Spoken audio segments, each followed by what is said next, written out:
Hey, it's January 2010, and guess what? It's a nice day in San Diego. The U.S. contingent of the International Moth class is being hosted this weekend by Coronado Yacht Club. As a group, everyone is trying to figure out this class a little bit more. A number of the people have their sights set on the 2010 Moth Worlds in Dubai and are using this event as a means to train. We're going to go chat with some of them and find out what the vibe is of the class today in the United States.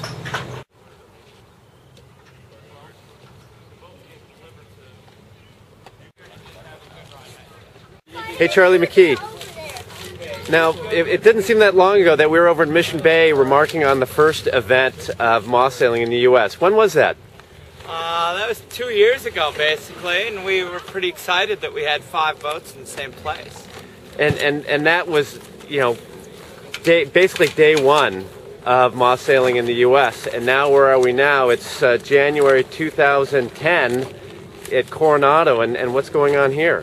What's going on here is our Pacific Coast Championships, which, you know, started out the first year and had a couple people and some racing, and then the next year everyone who did that and a whole bunch more said that looks good and we'll go do it.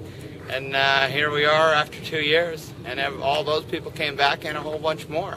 I mean, there's 20 boats here. Yeah. This is ridiculous. It's incredible. It's no longer just a couple of guys wanting to burn out on these moths. We've got like fleets of people and significant investments and people traveling distance, and I mean, it's real.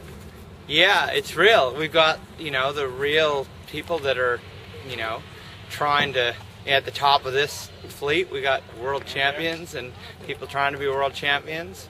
And then we've got weekend warriors, and we've got kids, and we've got technical tinkerers, and everything in between. And it's all one big happy group, so it couldn't be better.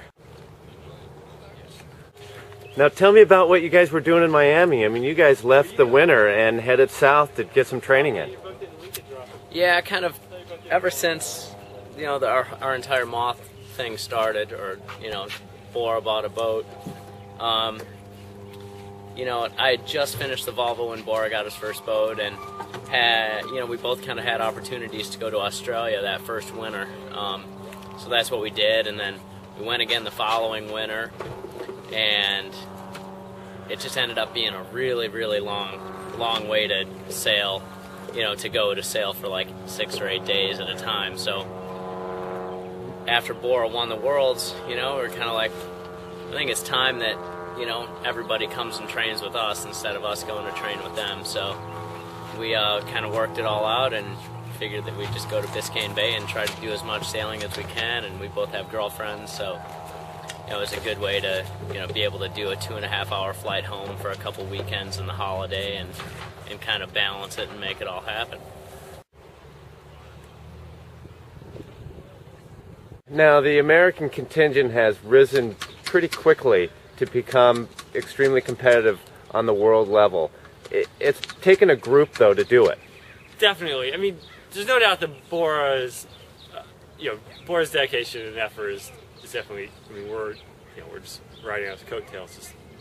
But yeah, I mean, having a group and be able to bounce ideas off each other, and I mean, there's just so many like little intricacies of the technique of sailing the boat and just the setup and stuff that, I mean, I think just collectively you're much stronger than trying to do it individually.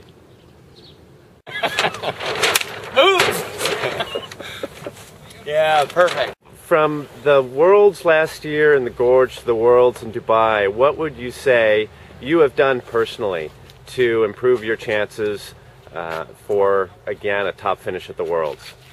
I mean, has there been equipment? Has there been more boat handling? What would you say has been your focus? I think we've done a lot of sail development recently. We were working a lot with Dan Kessler and Raptor Sails. He's been generating a lot of stuff for us to try out. I've been using a new mast. Kind of just getting faith with the equipment that I have, and I can just use it every day in the world, so it's not going to let me down. I've been sailing a lot, and I think our boat handling and boat speed hopefully is just a little bit more polished, and see what happens, you know.